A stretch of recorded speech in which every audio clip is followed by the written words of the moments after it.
The total revenue R earned in thousands of dollars from manufacturing handheld video game systems is given by capital R of P equals negative 25P squared plus 1800P, where P is the unit, where P is the price per unit in dollars.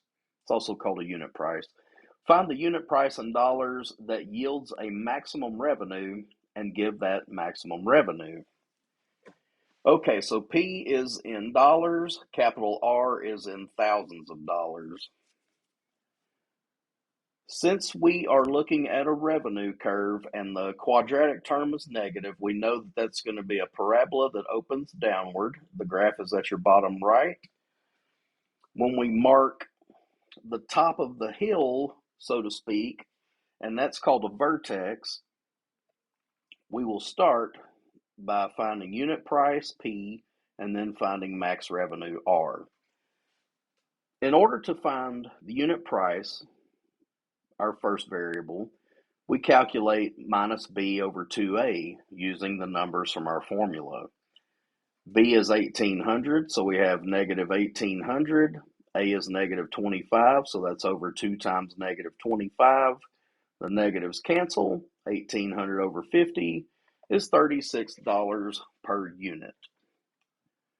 Now, to calculate maximum revenue, we calculate the revenue at $36 as a unit price. And that's going to be negative 25 times 36 squared plus 1800 times 36. It's your revenue function with 36 plugged in. That comes out to 32,400, but because R is in thousands of dollars, we have to multiply by an extra 1,000. So even though the answer you get is 32,400, multiplying by another 1,000 gets us to the actual revenue. Down here at the graph again, the vertex is going to be the point 32,400,000. After you make the adjustment, the revenue peaks at 32,400,000 at a unit price of $36 per unit.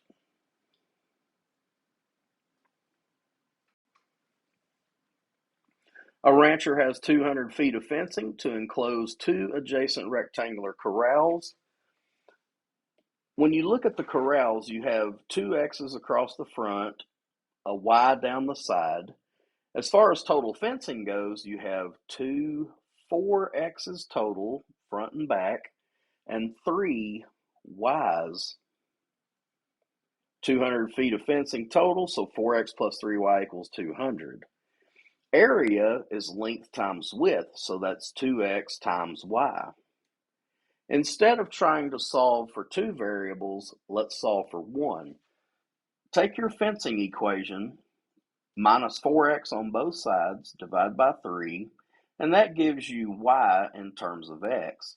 In your area formula, you can replace or substitute Y with its equivalent form in terms of X. Distribute 2X, that's negative 8X squared over 3, plus 400X over 3. In order to maximize the area, we're going to use vertex formula. And so negative 8 thirds is our A value, 400 over 3 is our B value. To get maximum started, X can be found by calculating negative B over 2A. Negative 400 thirds over 2 times negative 8 thirds. The two negatives will cancel each other and make a positive. So now we have 400 thirds over 16 thirds. This is a complex fraction. It's top fraction multiplied by the bottom fraction flipped over. Your 3's cancel. 400 divided by 16 is 25. To get your Y value, take X equals 25, let's remember that we solve for y in terms of x at the top, plug in 25 for x, and we're going to solve for y. Y equals negative 4/3 times 25 plus 200/3. Use your calculator. Be careful. That comes out to 100/3. In the diagram, x is 25.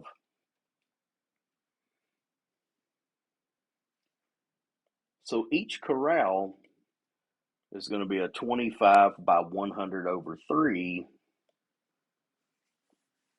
dimension. Let me zoom out a little bit so we can see it. Sorry, y'all. If WebAssign is asking you for the overall dimensions, it will need to be 50 by 100/3. If WebAssign is asking you for just one particular corral, it's 25 by 100/3. So I put this little note at the bottom in case WebAssign asks for the full length, you'll want to give it as 50 by 100/3. One-to-one property for exponential equations states that if a to the x equals a to the y, then x has to equal y. If you can get a common base, the powers have to be equal. Top left example, 2 to the x plus 1 equals 16. 16 you can write as 2 to the 4th. Same base number, that means x plus 1 has to equal 4, meaning x has to be 3. In the example at your upper right,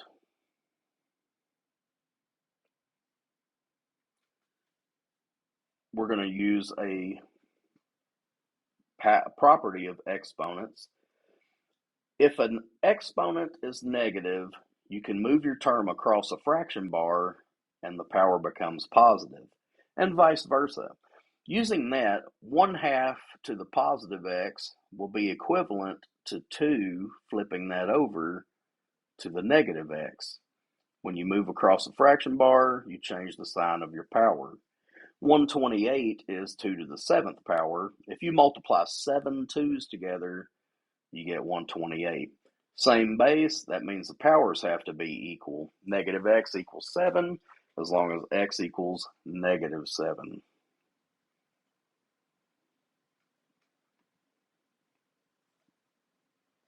Upper left example, 2 to the x minus 1 equals 1/8. 8 is 2 cubed. To bring that up, it'll be 2 to the negative 3 power. Same base, same powers. X minus 1 has to equal negative 3, and it does as long as x equals negative 2. The upper right example, we have a base number of e. E to the 2x minus 6 equals e squared. Same base, same powers. 2x minus 6 has to be equal to 2. Add 6, you get 8. Divide by 2, x equals 4. The example at the bottom, e to the x squared plus 15 equals e to the 8x. Same base, that means powers have to be the same. X squared plus 15 equals 8x. Because of the quadratic term, I'm going to bring the 8x over. It'll change signs when you cross the equals. X squared minus 8x plus 15 equals 0. We need two numbers that'll have a sum of negative 8 and a product of positive 15. Negative 3 and negative 5 will get it done. So your x squared breaks up into x times x. Negative 3 plus negative 5 is negative 8. Negative 3 times negative 5 is positive 15. This first factor is equal to 0 if x equals 3. The second factor equals 0 if x equals 5. And so you actually have two solutions to this one.